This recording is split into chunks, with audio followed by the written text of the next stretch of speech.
Ameublement Tanguay en première ligne.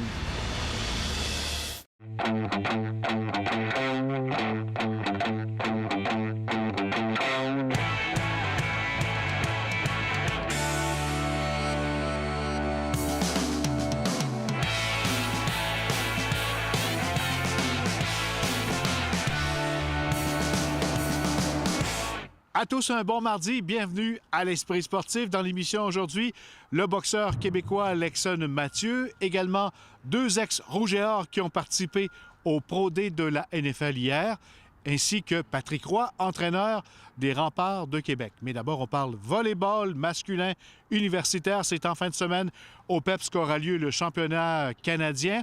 Et invaincu cette saison et champion du Québec, le Rouge et Or aura l'occasion de revivre la conquête de 2013. Reportage.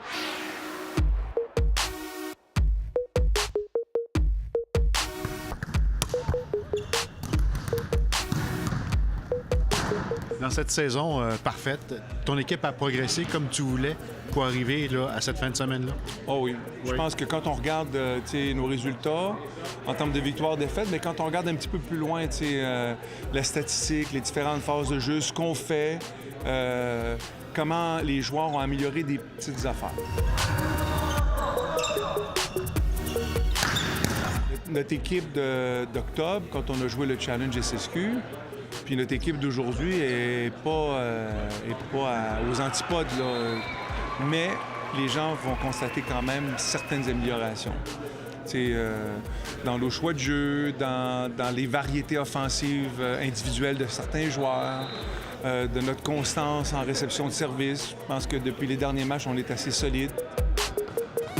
On a apporté des changements dans notre système de jeu, puis on voit vraiment la progression en deuxième session. On joue bien, on joue un volley assez intéressant, puis c'est ça, je suis vraiment content de l'équipe qu'on a réussi à former. Je pense qu'il faut continuer un petit peu sur le même état d'esprit qu'on a eu toute l'année, avec plus souvent qu'autrement de très bonnes performances, puis à l'occasion des matchs qui ont été un petit peu plus difficiles sur une année complète. Si on prend les championnats, contre Dalhousie en demi-finale, on a eu un très bon match. Un autre match qui a été très difficile, qu'on a gagné en 5 contre Montréal. Un premier match extrêmement difficile en finale provinciale, qu'on a gagné en 5. Un deuxième qui a été un petit peu plus facile. On est assez confiants. Comme on l'a dit à plusieurs reprises, on sait depuis longtemps qu'on va jouer le championnat canadien ici. On a joué beaucoup de matchs à la maison. On est habitué à jouer chez nous. On se sent bien dans notre environnement. L'autre équipe à surveiller à part le Rouge et Or dans cette fin de semaine? Toutes les autres équipes. Toutes les autres équipes, mais assurément les équipes de tête. Brandon, Trinity Western, qui ont été quand même parmi les meilleurs tout au long de l'année, qui sont parmi les meilleurs depuis plusieurs années également, qui ont une équipe, l'une et l'autre, physiquement et athlétiquement très, très impressionnante.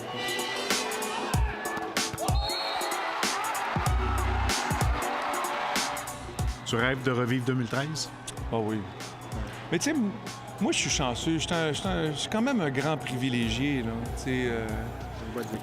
Ça fait 24 fois en 27 ans que je participe au championnat national. Fait que c'est sûr que le championnat canadien, écoute, si cette gang-là remporte le championnat canadien, je vais être heureux.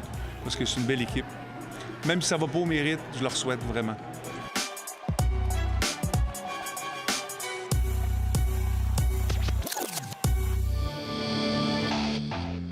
Les Remparts entament mercredi soir à Bécomo le dernier droit de la saison régulière, alors qu'il ne reste que 3 rencontres à disputer avant le début des séries éliminatoires. C'est sans la présence de quelques-uns de ses meilleurs éléments que la troupe de Patrick Roy affrontera le Drakkar, équipe qu'elle pourrait affronter dès le début des séries. Demain, j'amène pas Kourachev, j'amène pas Dunn, j'amène pas Verrette, Pagliarolo ne jouera pas, Kutkevichus ne viendra pas non plus. On s'en va là avec l'équipe qu'on va avoir, puis on va essayer de leur donner le meilleur match possible. On n'a rien à prouver demain à Bécomo. Nous, ce qu'on a à prouver, c'est de continuer à progresser, faire jouer les jeunes, puis donner la chance aux plus jeunes de continuer à se développer. On va rappeler Fortier de Montmagny. On a hâte de le voir jouer. Alors, c'est une belle opportunité pour nous là, de profiter de ce match-là, justement, pour tester nos jeunes. Ça va être un peu notre brigade défensive de l'année prochaine qui va être là. Malgré une remontée impressionnante, en troisième manche, le Québécois Félix Auger-Aliassime a subi la défaite en 3 manches de 6-7, 6-4 et 7-6 devant le Japonais Yoshihito Nishioka lundi dans un match de 3e tour au tournoi d'Indian Wells. Lors de la manche ultime, l'athlète de 18 ans effaçait un déficit de 5-1 et résistait à 3 balles de match. Il a remporté 4 jeux de suite pour créer l'égalité 5-5, mais il n'est pas parvenu à mettre la touche finale lors du bris d'égalité au terme d'un match de 2h55 minutes. La rencontre avait pourtant bien commencé pour Auger-Aliassime, solide au service face à la 74e raquette mondiale. Il n'a donné aucune balle de bris en première manche. Il a par ailleurs remporté 20 des 23 échanges dans cette manche lors de sa première balle de service qui était en jeu. Après la pause, la NFL à Québec pour 2 ex-Rouge et Or.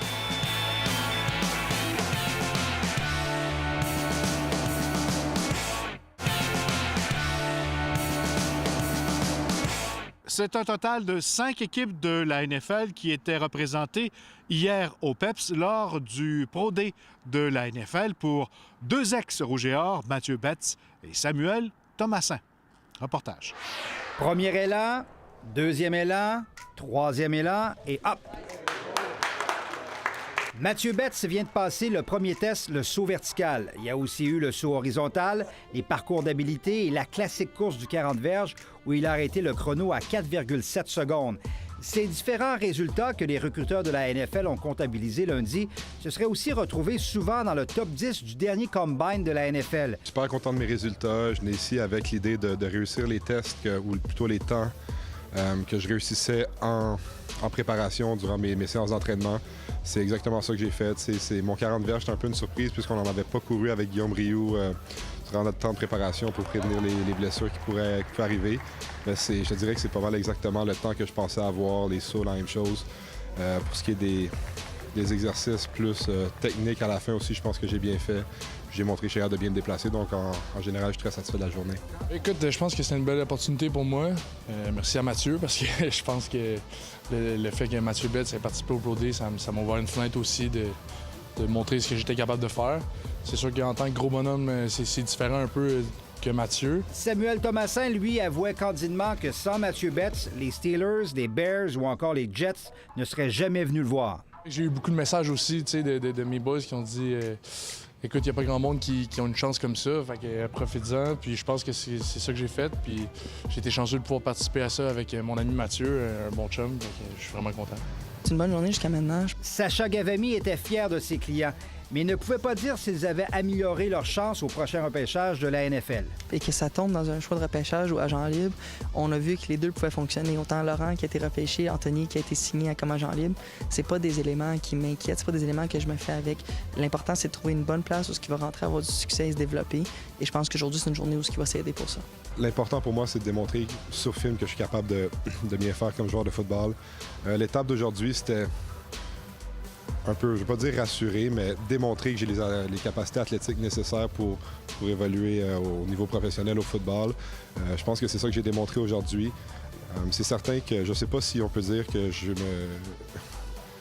me suis amélioré ou j'ai nui à mon sort. C'est certain qu'à mes yeux, à moi, je suis satisfait de la performance. Donc, c'est tout ce qui peut compter. Mais il savoure le moment alors qu'il se retrouve à la porte de la prestigieuse NFL.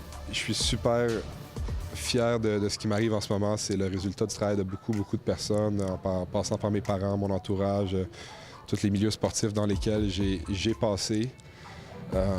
Mais là, c'est devenu ma réalité un petit peu. Donc, quand tu baignes dedans, c'est un petit peu différent quand tu le regardes de l'extérieur. C'est sûr que c'est excitant comme processus, mais jusqu'à un certain point, c'est là-dedans que je suis en ce moment. Donc, je peux pas voir ça trop gros non plus. Ça reste du football, que ce soit au niveau professionnel, amateur. Je pense pas qu'il faut s'en mettre trop sur les épaules. Je pense pas que c'est rien de positif si on fait ça. C'est à la fin du mois d'avril que Mathieu Betts et Samuel Thomassin seront davantage fixés sur leur avenir, alors que le repêchage de la NFL aura lieu les 26, 27 et 28 avril à Nashville, au Tennessee. Stéphane Turcot, TVA Sport, à Québec. On parle maintenant de boxe 7 semaines après avoir disputé son tout premier combat chez les pros. Un combat qui n'aura duré que 43 secondes. Le Québécois Lexon Mathieu est à quelques jours de son second combat chez les pros. Ça aura lieu ce samedi au Casino de Montréal.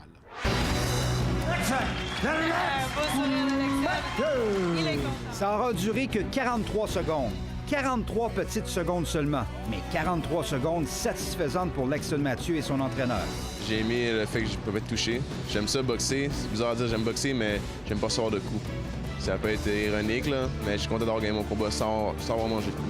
Les choses qu'on a pratiquées dans le gym se sont justement passées dans ces 43 secondes-là. Aucun coup de lancé au hasard. On avait tout préparé ça dans le gym, dans le gymnase depuis le début de mon combat. C'est pas 4 coups de poing qui ont été lancés sur un coup de tête, là, tout croche. C'était sélectionné, il y avait une bonne position, il a choisi.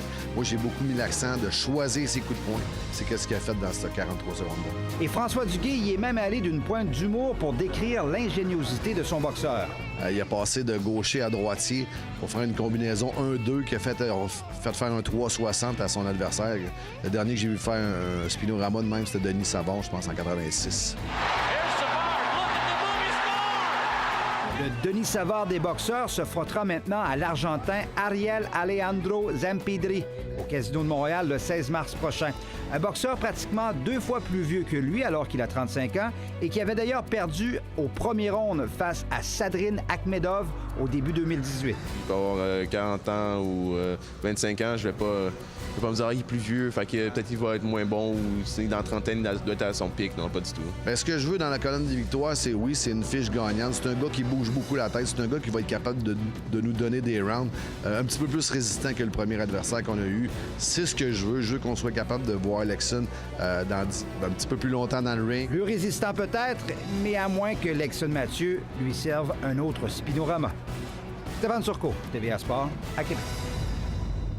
Voilà qui complète l'esprit sportif pour aujourd'hui. Demain, entre autres, il sera question du championnat canadien de basketball féminin collégial qui a lieu à Québec au cours de la fin de semaine. Bye tout le monde. À demain.